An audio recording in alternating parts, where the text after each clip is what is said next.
ఓం శ్రీ మాత్రే నమః. ఈరోజు మీ అందరి కోసం వారాహి దేవి నవరాత్రులు ఎందుకు జరుపుకోవాలి, దాని ప్రాముఖ్యత ఏమిటనే దాని గురించి ఈరోజు మీకు తెలియజేసుకుంటున్నాను. ప్లీజ్ నా వీడియోని ఎండింగ్ వరకు చూడండి. వారాహి దేవి పరిపూర్ణ అనుగ్రహాన్ని మనస్ఫూర్తిగా పొందాలని మనస్ఫూర్తిగా కోరుకుంటూ మేము ఇంకా వెంటనే టాపిక్లోకి వెళ్ళిపోదాం. వారాహి నవరాత్రి పూజను ఆషాఢ మాసం జూలైలో చేస్తారు. ఇది దుర్గాదేవి యొక్క ఒక రూపం. ఈ నవరాత్రి పూజను ఎలా చేయాలో ఇక్కడ కొన్ని సాధారణమైన దశలను వివరించడం జరుగుతుంది. పూజా స్థలం. పూజకు ఒక శుద్ధమైన స్థలాన్ని సిద్ధం చేయండి. దేవి యొక్క విగ్రహం లేదా ఫోటోను అక్కడ ఉంచండి. ఆ స్థలాన్ని పసుపు, కుంకుమ మరియు అక్షతలతో అలంకరించండి. వారాహి దేవిని పిలవటం. వారాహి దేవిని పిలిచి ఆమెను పూజించమని మనసులో అనుకుంటూ పూజను ప్రారంభించండి. ఓం వారాహి దేవియే నమః అని పదే పదే మంత్రం పఠించండి. పూజా సామాగ్రి: పువ్వులు, పసుపు, కుంకుమ, అక్షతలు, దీపం, ధూపం మరియు నైవేద్యం, అన్నం, పాలు, పండ్లు సిద్ధం చేసుకోండి. పూజ: పువ్వులు, పసుపు, కుంకుమ మరియు అక్షతలతో దేవిని అలంకరించండి. దీపం మరియు ధూపం వెలిగించి దేవిని ఆరాధించండి. నైవేద్యం సమర్పించి దేవిని ప్రార్థించండి. ఓం వారాహి దేవియే నమః అని మంత్రం పఠించండి. తర్వాత హారతి. పూజ ముగిసిన తర్వాత దేవికి హారతి చేయండి. హారతి సమయంలో దేవిని మరియు ఆమె యొక్క శక్తిని కీర్తించండి. ప్రసాదం. పూజలో ఉపయోగించిన సామాగ్రిని పువ్వులు, పసుపు, కుంకుమ, అక్షతలు ప్రసాదంగా పంపిణీ చేయండి. దీక్ష.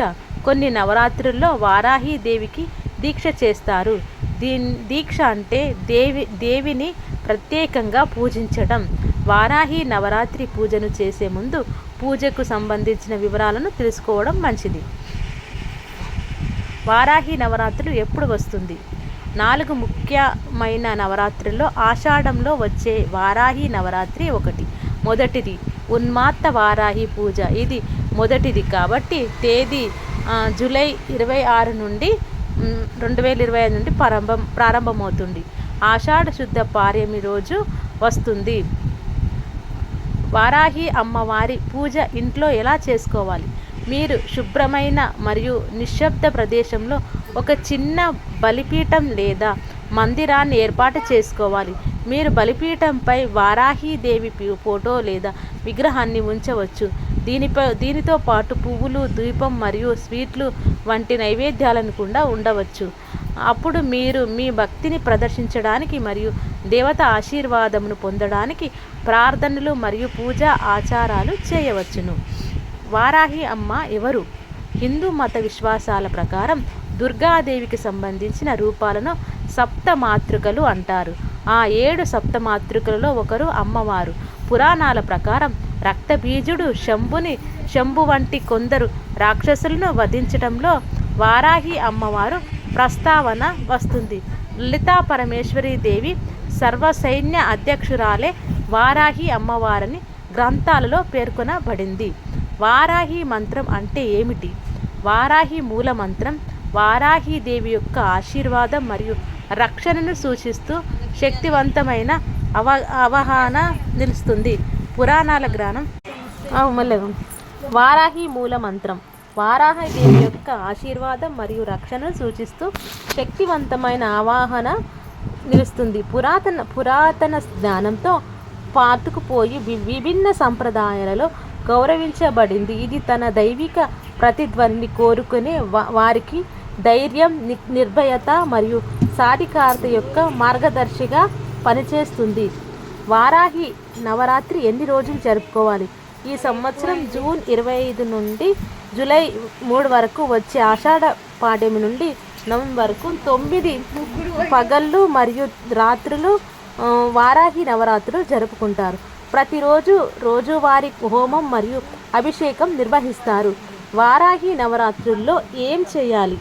వారాహి దేవిని ప్రార్థించడం మరియు వారాహి మంత్రాలను జపించడం, దుర్గా సప్తశతి, దుర్గా సప్తశ్లోకి, దేవి మహత్యం మరియు శ్రీమద్ దేవి భాగవతం చదవటం వలన అపారమైన పుణ్య ఫలాలు లభిస్తాయి. గుప్త నవరాత్రుల సమయంలో ఇతర రాత్రుల మాదిరిగానే పూజలు నిర్వహిస్తారు. వారాహి అమ్మను ఎలా ప్రార్థించాలి? సాధారణంగా వారాహిని సూర్యాస్తమయం తర్వాత మరియు సూర్యోదయానికి ముందు ఆరాధిస్తారు. మీరు ఆమె విగ్రహం లేదా చిత్రపటానికి పూజలు చేయవచ్చు. దేవతా విగ్రహం లేదా చిత్రపటాన్ని ఒక బలిపీఠంపై ఉంచి దానిని పూలతో అలంకరించండి. తర్వాత అర్చన చేయడానికి కొన్ని పువ్వులు మరియు కుంకుమ సిద్ధంగా ఉంచుకోండి. వారాహి దేవికి నైవేద్యాలు. పంచామృతం సమర్పించడం. వారాహి అమ్మవారి విగ్రహానికి పంచామృతతో అభిషేకం చేయండి. తర్వాత స్వచ్ఛమైన నీరు సమర్పించండి. ఇది దేవత యొక్క శుద్ధీకరణను సూచిస్తుంది. బట్టలు మరియు ఆభరణాలు సమర్పించడం. అభిషేకం తర్వాత విగ్రహానికి శుభ్రమైన దుస్తులు అలంకరించి పువ్వులు మరియు ఆభరణాలతో అలంకరించండి. వారాహి దేవిని ఎలా ప్రసన్నం చేసుకోవాలి? వారాహి దేవిని ఇలా పూజించండి. నువ్వుల నూనెతో దీపం పెట్టాలి. అమ్మవారికి నైవేద్యాలను సమర్పించి పూజ చేయాలి. వారాహి దేవిని ప్రసన్నం చేసుకోవడానికి ప్రతి శనివారం పూజ చేస్తూ మంచిది. ఈ పూజ ఉదయం 6 గంటల నుండి సాయంత్రం 7 గంటల లోపే చేస్తే ఉత్తమము. వారాహి దేవుడు ఎవరు? వారాహి దేవత విష్ణు అవతారమైన వరాహస్వామి యొక్క స్త్రీ రూపం. హిరణ్యాక్షుడు అనే రాక్షసుడు భూమిని నీటిలోకి తీసుకెళ్ళినప్పుడు విష్ణు ఆ రాక్షసుడితో పోరాడి వరాహ రూపంలో అతన్ని చంపేశాడు. వారాహి పూజ ప్రయోజనాలేమిటి? ఇంట్లో ఆమెను పూజించటం వల్ల సంపద, శ్రేయస్సు మరియు వ్యాపార ప్రయత్నాలు మరియు వృత్తిలో విజయం లభిస్తుంది నమ్ముతారు. వారాహి అమ్మకు ప్రార్థనలు మరియు నైవేద్యాలు శారీరక మరియు మానసిక ఆరోగ్యాన్ని పెంపొందిస్తాయని కూడా భావిస్తారు. భక్తులు జీవితం అభిరుచి మరియు వ్యాధుల నుండి రక్షణ కోసం ఆమె ఆశీర్వాదాలను కోరుకుంటారు. వారాహి పంది ముఖం ఎందుకు ఉంటుంది? వారాహి అమ్మ యొక్క పంది ముఖం నిర్భయత మరియు చెడును ఎదుర్కోవడానికి సంసిద్ధతను సూచిస్తుంది. హిందూ సాంప్రదాయంలో జంతువులు తరచుగా వివిధ లక్షణాలను సూచిస్తాయి. పంది దాని బలం మరియు ధైర్యంతో ఈ సద్గుణాలను కలిగి ఉన్న దేవతగా తగిన చిహ్నంగా భావిస్తారు. వారాహి అమ్మవారి వివాహం మంత్రం. విజయవంతమైన మరియు సామరస్యమైన పూర్వకమైన వైవాహిక జీవితం కోసం నేను ఆమెను శరణు వేడుకుంటున్నాను. జపించడానికి ఈ మంత్రాన్ని ప్రతిరోజు 108 సార్లు జపించండి. ప్రాముఖ్యంగా తెల్లవారుజామున లేదా సూర్యాస్తమయం తర్వాత వారాహి దేవి రూపంపై పూర్తి దృష్టి పెట్టండి. వారాహి దేవి మూల మంత్రం అర్థం. వారాహి మూల మంత్రం అనేది సప్త మాతృకలలో 7 మాతృదేవతలు ఒకరైన వారాహి దేవి గురించిన అన్ని మంత్రాలు సారాంశాన్ని కలిగి ఉన్న శక్తివంతమైన శ్లోకం. ఒక పంది తలతో వారాహి దేవి శక్తి, స్త్రీ శక్తి మరియు విష్ణు యొక్క పంది అవతారమైన వరాహస్వామి భార్య. వారాహి దేవి ఆయుధాలు ఏమిటి? మంత్ర మహాతది ఆమె కత్తి, ఢాలు, పాశం మరియు ముళ్ళు ధరించి ఉన్నట్లు ప్రస్తావించింది. వైష్ణవ చిత్రాలలో ఆమె విష్ణువుతో సంబంధం కలిగి ఉన్నందున వారాహి విష్ణు యొక్క 4 లక్షణాలను కలిగి ఉన్నట్లు చిత్రీకరించబడింది. శంఖం, చక్రం, గద మరియు పద్మం, కమలం అన్నమాట. నవరాత్రి చివరి రోజున ఏమంటారు? హిందూ భక్తులు తరచుగా ఉపవాసం ఉండి నవరాత్రులలో జరుపుకుంటారు. విజయదశమి అని పిలువబడే చివరి రోజున విగ్రహాలను నది లేదా సముద్రం వంటి నీటి ప్రవాహంలో నిమజ్జనం చేస్తారు లేదా చెడును సూచించే విగ్రహాన్ని బాణాసంచాతో కాల్చి చెడును నాశనం చేయడానికి సూచిస్తుంది. వారాహి 9 రూపాలు. వారాహికి 7 వేర్వేరు రూపాలు ఉన్నాయి. ఉన్మాత్త వారాహి తామసిక రూపము, బృహత్ వారాహి రాజసిక రూపము, స్వప్న వారాహి సాత్విక రూపము, కిరాత వారాహి తామసిక రూపము, శ్వేత వారాహి సాత్విక రూపము, ధూమ్ర వారాహి తామస రూపం. మరియు గుప్త నవరాత్రుల్లో ఏం చేయాలి? గుప్త నవరాత్రుల్లో ఎవరికి చెప్పకుండానే అమ్మవారిని పూజిస్తారు. ఉదయం మరియు సాయంత్రం తల్లిని పూజించడం తప్పనిసరి. ఆ తర్వాత పూజ ప్రారంభమవుతుంది. ఆషాఢ గుప్త నవరాత్రి ప్రాముఖ్యత ఏమిటి? ఆషాఢగుప్త నవరాత్రులు 2025 ప్రాముఖ్యత. పురాతన నమ్మకం ప్రకారం ఈ కాలంలో రహస్య సాధన చేసే భక్తులు విశ్వంలోని లోతైన రహస్యాలలో అంతర్దృష్టిని పొందవచ్చు. ఈ నవరాత్రి అంతర్గత పరివర్తన మరియు దైవిక సంబంధానికి శక్తివంతమైన సమయంగా మారుతుంది. వారాహికి ఎందుకు అంత శక్తివంతమైనది? వారాహిని అంత శక్తివంతమైనదిగా పరిగణించడానికి అనేక కారణాలు ఉన్నాయి. భూమి మూలకంతో ఆమెకున్న అనుబంధం, ప్రకృతిలో అత్యంత ప్రసిద్ధమైన మరియు శక్తివంతమైన అంశాలలో ఒకటిగా పరిగణించబడి భూమి మూలకంతో వారాహి తరచుగా సంబంధం కలిగి ఉంటుంది. అందువల్ల స్థిరత్వం, నిలుపుదల మరియు రక్షణ కోసం ఆమెను తరచుగా పిలుస్తూ ఉంటారు. ఎందుకు గుప్త నవరాత్రి అంటారు? దీనిని గుప్త నవరాత్రి అని పిలుస్తారు అంటే రహస్యంగా పూజిస్తారు కాబట్టి. రహస్యం లేదా వినబడినది అని అర్థం. మరియు ఈ నవరాత్రి కూడా విస్తృతంగా తెలియదు. ఒక నవరాత్రి సాధకుడు మరియు షట్కర్మ కోసం శక్తివంతమైన మరియు ప్రత్యేకమైన తాంత్రిక ఆచారాలను చేసేవారికి, సాధకులకు ధ్యానం చేసేవారు తాంత్రికుల ఆచారాలు నిర్వహిస్తూ ఉంటారు. వారాహి అమ్మవారికి ఏ ఫలం మంచిది? తరువాత అర్చన పూజ చేయడానికి కొన్ని పువ్వులు మరియు కుంకుమను సిద్ధం చేసుకోండి. ఉత్తరం వైపు వెలిగించి సువాసనలు గల ధూపం కూడా వెలిగించండి. ఉడికించిన చిలగడ దుంపలు, ఉడకబెట్టిన పప్పు, వడ, దానిమ్మ పండ్లు, చింతపండు బియ్యం, నిమ్మకాయ బియ్యం వారాహి దేవికి నైవేద్యం అంటే పులిహోర అమ్మవారికి నైవేద్యంగా సమర్పించుకోవాలి. వారాహి నవరాత్రిలో ఏం చేయాలి?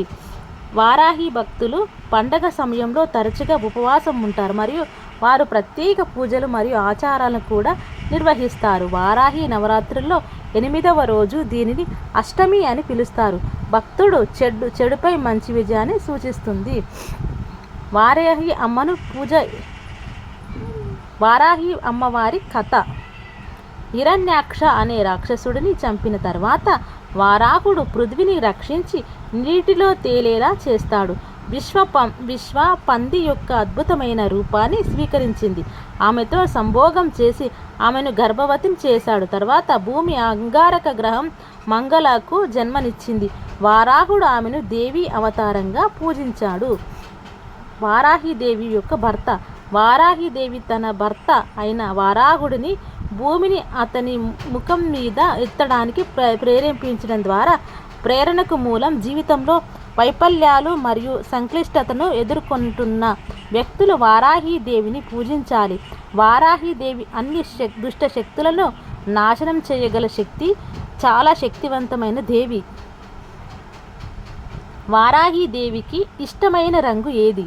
వారాహి అమ్మవారిని ఎలా పూజించాలి? ఎరుపు రంగులో ఉన్న పువ్వులు దేవతకు ఇష్టమైనవి కాబట్టి ఎరుపు రంగు పువ్వులను సమర్పించి దేవతను పూజించడం వల్ల మీకు ఆత్మవిశ్వాసం మరియు ధైర్యం లభిస్తాయి. నీరు లేత కొబ్బరి కుంకుమ పువ్వులు, పసుపు, కుంకుమలు మరియు దేవతలకు ఇష్టమైన వాటిని ఉపయోగించి అభిషేకం చేయవచ్చును. వారాహి దేవిని ఎలా ప్రసన్నం చేసుకోవాలి? వారాహి అమ్మను దేవిని పూజించడంలో అనేక రకాల ఆచారాలు మరియు పద్ధతులు ఉంటాయి. ప్రతి ఒక్కటి భక్తి, రక్షణ మరియు సాధికారతను సూచిస్తుంది. భక్తులు తరచుగా తమ రోజును సాధారణ పూజతో ప్రారంభిస్తారు. దేవతకు పూలు, పండ్లు మరియు ధూపం వేస్తారు. వారాహి దేవి సంబంధించిన విషయాలు ఇంకా మీకు వారాహిదేవి చరిత్ర ఇప్పుడు మీకు తెలియజేసుకుంటాను. వారాహిదేవి చరిత్ర మరియు మూలం. హిరణ్యాక్షుడు అనే రాక్షసుడి నుండి భూమిని రక్షించడానికి విష్ణువు వారాహ అవతారం ధరించినప్పుడు వారాహిదేవి అతని నాసిక రంధ్రాల నుండి ఉద్భవించింది అని చెబుతారు. ఆమె 4 చేతులు కలిగిన పంది తల గల దేవతగా చిత్రీకరించబడింది. ఆమె త్రిశూలం, కత్తి, కమలం మరియు గిన్నెను కలిగి ఉంటుంది. ఇదండి వారాహిదేవి యొక్క విశిష్టత. మీకు నచ్చినట్టయితే లైక్ చేయండి, షేర్ చేయండి. ప్లీజ్ ఆ అమ్మవారి అనుగ్రహాన్ని మీరు పరిపూర్ణంగా పొందాలని చెప్పి నేను మనస్ఫూర్తిగా కోరుకుంటూ మరొకసారి అందరికీ వారాహి నవరాత్రి శుభాకాంక్షలు.